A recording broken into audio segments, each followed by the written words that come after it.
Bueno, voy a empezar con una obviedad, que es que el mundo está cambiando a toda leche.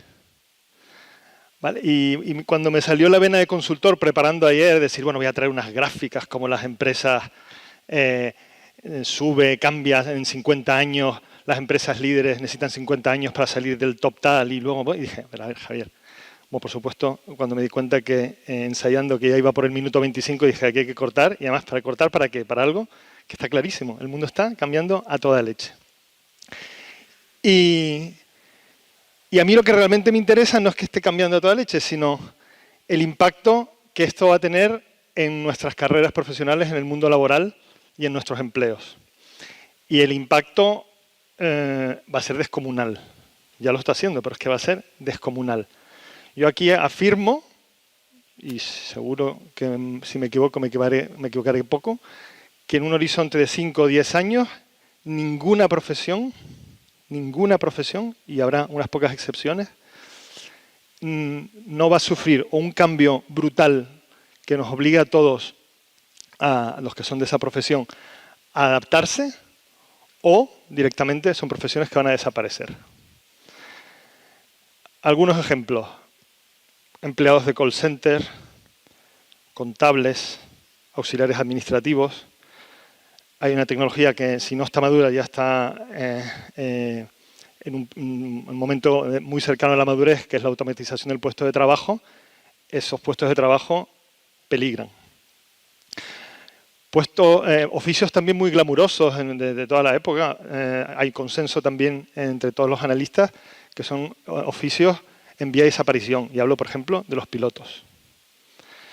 Los médicos, estos no van a desaparecer, pero sí que también existe un cierto consenso diciendo que va a haber un cambio brutal en las tareas, en el mix de lo que hacen las máquinas y lo que hace el médico. El 80% de las tareas que hoy hacen los médicos, diagnósticos rutinarios, etcétera, etcétera, parece que claro que lo van a asumir las máquinas, con lo cual los médicos van a tener que evolucionar, y yo creo que eso es una buena noticia, a cosas de mayor valor añadido y que requieran un contacto humano más estrecho. Pero es que lo que nos viene ahora es aún más. A ver, el coche autónomo. Esto ya está. Aquí hay gente, Domingo Alonso, que seguro sabe bastante más que yo de esto, pero hay unas pruebas súper maduras en algunas ciudades de Estados Unidos. Esto está a la vuelta de la esquina. Imagínense el impacto que va a tener esto en los empleos ligados a la conducción. Los taxistas, los conductores de VTC, los camioneros. Ya ni les cuento la robótica. Miren nada de aquí, pero el impacto que va a tener la robótica en todas las profesiones que son más físicas, en todo lo que tiene más artístico, más de contenidos, la realidad virtual, la realidad aumentada. Es que incluso las profesiones más seguras, y aquí aprovecho para hacer un pequeño inciso, cuando me preguntan, oye, ¿qué tendría que estudiar mi hijo? Y yo siempre digo informática. ¿Cuántos empleos ahora mismo, o sea, qué profesiones puedes decir con la que nos está cayendo que seguro van a tener trabajo? Esta y unas cuantas más. Yo estoy intentando comer el coco a mi hija, tiene 10 años la pobre, pero para que le guste la informática, porque es que de verdad que se me ocurren muy pocos oficios que estén a prueba de disrupción total. Pues bueno, incluso ellos, los informáticos, qué suerte ellos, pues aproximadamente cada 3 o 4 años viene una tecnología que lo arrasa todo, hace que la anterior sea obsoleta y tienen que ¡bum!, aprender de nuevo. Estoy exagerando un poco, pero no está más lejos de la realidad. Y lo peor es que todo se acelera aún más. Y al final vamos al punto que quiero hacer, que es que la incertidumbre laboral ya reina, pero es que va a reinar el triple, el cuádruple, mucho más. A medida que pasa el tiempo, cada vez esto va a ser más incierto. Y en medio de toda esa incertidumbre, pues hay un oasis, una capacidad clave, una competencia clave, que creo que es no sé si el único, pero claramente un antídoto, una vacuna contra esta incertidumbre brutal que nos acosa. O si quieren ponerlo en positivo, pues una enorme oportunidad, aquel o aquella que controle, que domine esta capacidad, pues va a poder triunfar, va a poder sacar partido. Antes hablaban de las crisis, las dos maneras de salir de la crisis, pues salir en positivo de esta incertidumbre laboral, que es un hecho.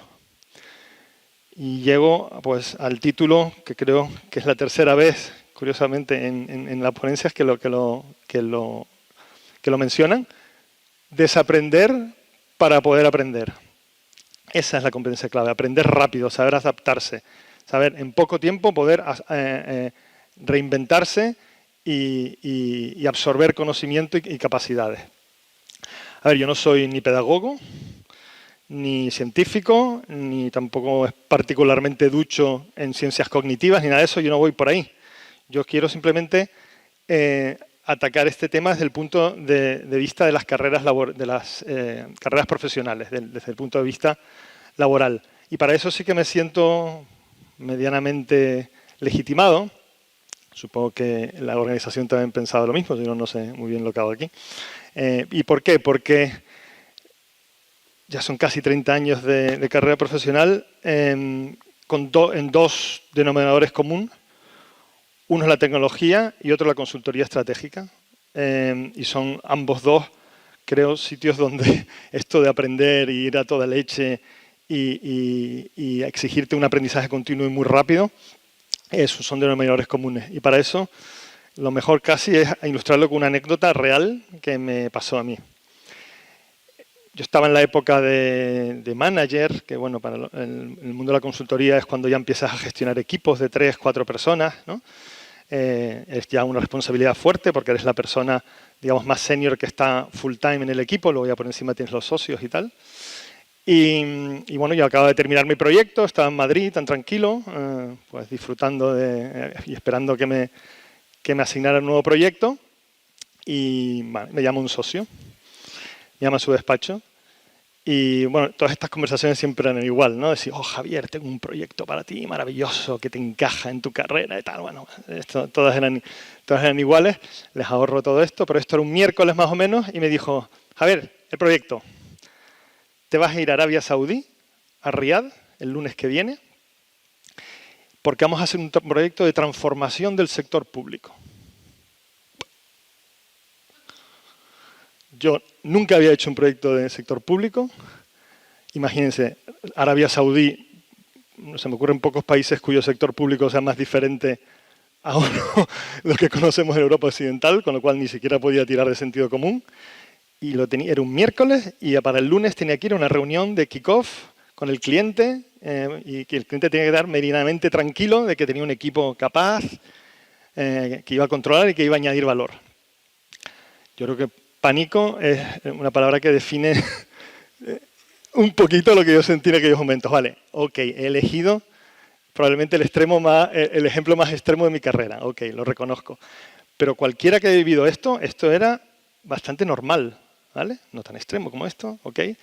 Pero esto de sectores nuevos, países nuevos, problemas nuevos, tal, en 0, adaptarse, boom, pam, reuniones. Esto era el día a día en la consultoría estratégica. Y bueno, mágicamente esto funcionaba. Estas son empresas que todavía viven, facturan, muy reputadas, con lo cual visiblemente esto funciona. También es verdad que estamos muy apoyados. Tienes una red mundial que te ayuda con gente que ha tenido problemas similares y que te ayuda a resolverlos. Un departamento de research espectacular, sí, pero al final del día la presión recaía sobre las espaldas del consultor o la consultora que tenía que ponerse las pilas en 0. ¿Y por qué les cuento todo este rollo? Porque quiero que me crean cuando les digo, para mí, lo que es uno de los mensajes más importantes de esta ponencia, que es que esto de aprender a aprender es un músculo. Podemos entrenarlo.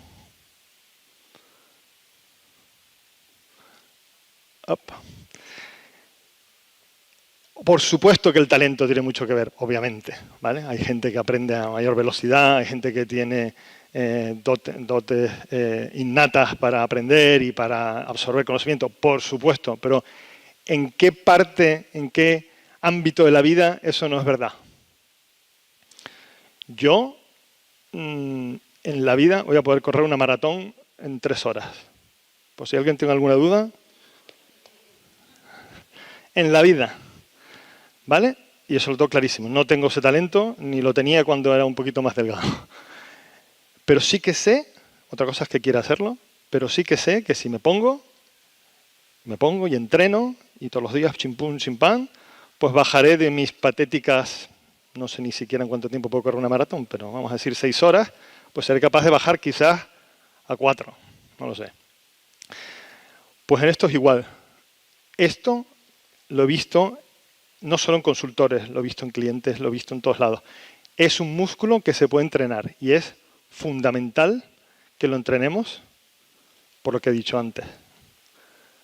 Esta es el arma definitiva que nos puede ayudar contra la incertidumbre de la que hablaba antes y tenemos y debemos todos, de manera consciente, entrenar este músculo. ¿Vale? Y ahora la pregunta del millón, ¿no? ¿Y esto cómo se hace? ¿No? Y aquí sí que voy a defraudarles porque, como os he dicho, ni soy científico cognitivo ni nada de esto. Yo voy a limitar muy humildemente a dar 4 consejos que he visto, cuando he visto a los mejores haciendo esto, son denominadores comunes y que a mí también particularmente me han ayudado mucho en toda mi carrera. El primero es creérselo. La gente que mejor hace esto de aprender y absorber tienen unos egos así y está bien, tienen una confianza en sí mismo brutales.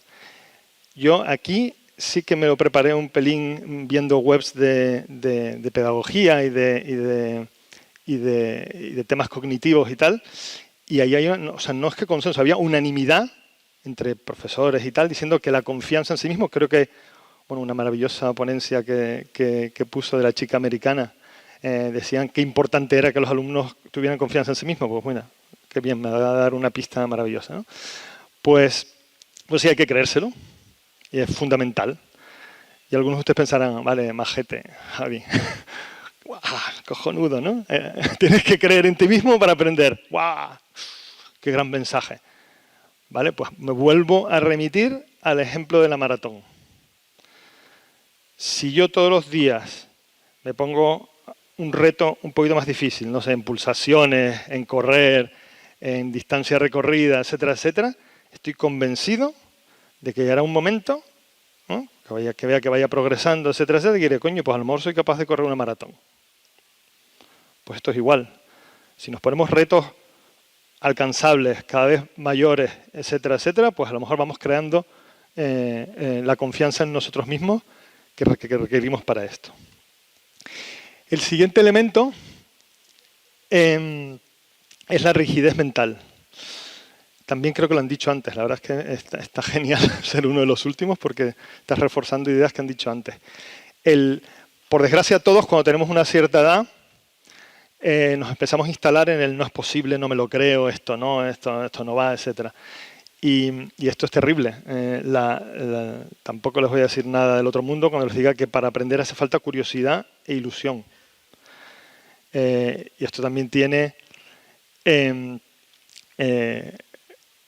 consecuencias importantes en las decisiones que tomamos. Imagínense instalarse en el no quiero, no es posible, no me lo creo, etcétera. Creo que espero haberles convencido en la primera parte de la ponencia que esto es una actitud suicida en el entorno laboral en el que nos movemos, ¿no? Pues hay que conseguir eliminar esa rigidez de no me lo creo, no es posible, etcétera. Hay que conseguir hacerlo. Y me remito a muchísimos ejemplos que seguro que todos conocemos de abuelitas o de padres y madres de una cierta edad que se ponen con el móvil, el PC, que les parece un mundo y que aprenden y tal. Tenemos que tener esa actitud. Y no es tan difícil cambiarla, simplemente es cuando eres consciente, todos los seres humanos tenemos resistencia al cambio en mayor o menor medida. Si eres consciente de eso, esto es como cuando eres alcohólico, ¿no? Lo primero para curarte es ser consciente de que lo eres. Pues si somos conscientes de que tenemos ese demonio interior que nos dice, no, esto no es posible, no me lo creo, pues si somos conscientes de eso, pues a lo mejor podemos combatirlo. El cuarto consejo que me permito darles es, un poquito más técnico, es este binomio o esta dicotomía entre la amplitud y la profundidad, ¿no? Si queremos ver el conocimiento o aquello que queremos aprender como una matriz, ¿no? O mejor, un ejemplo, si nos queremos aprender un tocho de 1000 páginas y no tenemos tiempo ni energía para hacerlo, la amplitud sería pues el índice, ver todos los temas que contiene, ¿no? Por ejemplo, si yo quiero saber, si yo quiero aprender de energías renovables, lo primero que quiero probablemente entender es cuántos tipos de energías renovables hay antes de ponerme a saber hasta el último kilovatio hora de la eólica, fotovoltaica y tal. Vale, pues la amplitud. Y luego la profundidad es, pues de cada tema, pues llegar a ser el nivel de experto requerido. Pues bueno, ahí sí soy bastante tajante. Primero amplitud y luego profundidad. Siempre así. Primero amplitud y luego profundidad. Porque cuando tienes la amplitud, te das cuenta primero de lo grande que es la tarea que tienes delante, puedes elegir aquellos temas que son más relevantes. Acuérdense que esta ponencia es como aprender rápido. Si tuviéramos tiempo y energía infinita, pues nada, te metes el tocho, 2000, y eres experto en amplitud y en profundidad. Muy poco realista. Si empiezas por la amplitud y eliges selectivamente aquellos temas en los que sean más relevantes y los otros o te los lees rápido o ni siquiera te los lees, pues es una buena estrategia. Y por último, saber manejar las fuentes. La fuente adecuada para el momento adecuado y para el objetivo adecuado. Y bueno, esto sí que obviamente depende muchísimo de los sectores, del tipo de conocimiento, los horizontales, verticales, etc. Pero más o menos siempre hay 5. 5 tipos de fuentes. La primera es la que te da la amplitud. Y hoy tenemos una cosa maravillosa, se llama Internet, y casi siempre suele bastar. Cuando tú quieres tener el índice de aquel conocimiento que quieres absorber o abarcar, casi siempre encuentras en Internet algo que te da esa amplitud. Profundidad no, Internet es muy peligrosa para la profundidad, es muy difícil discernir el grano de la paja en Internet, pero para la amplitud suele bastar. Luego un segundo tipo de fuente, que también depende muchísimo del sector, es lo que llaman las newsfeed, ¿no? Aquello que te permite mantenerte día a día y saber qué está pasando. No sé, en mi época, cuando se suponía que era un experto en telecomunicaciones, pues había una cosa que era la Biblia, que se llamaba Total Telecom, que era una cosa que te mandaba todas las mañanas un mail con las noticias, las 5 o 6 noticias de lo que pasaba en el sector y tardabas 10 minutos en leértelo y te mantenía al día. La tercera fuente es la más difícil, que es la que te permite ganar la profundidad. Son libros, son formaciones, son incluso carreras universitarias. Lo que tienen en común estas es que son muy golosas en tiempo. Requieren mucho tiempo y con lo cual hay que ser muy selectivo y elegir en qué puntos de profundidad tenemos. Y luego vienen las dos últimas, que también resuenan mucho con lo que han dicho a la gente anteriormente, que son las mejores de todas, que son las personas. La primera, una entrevista con un experto. En consultoría lo sabíamos todos. Una entrevista de 1 hora con un experto del tema vale 40 horas de lectura o de cursos o lo que sea, porque te enfoca, te permite decir el problema adecuado para lo que te incumbe, te separa el grano de la paja, etc. Bueno, priceless, como dice el anuncio, ¿no? Y luego el último, que es obviamente el más valioso de todos, pero que por supuesto no todos tenemos la suerte de poder acceder, es trabajar con alguien que sepa. Nada es mejor para aprender y absorber conocimiento que trabajar codo con alguien que sepa. Muchas gracias.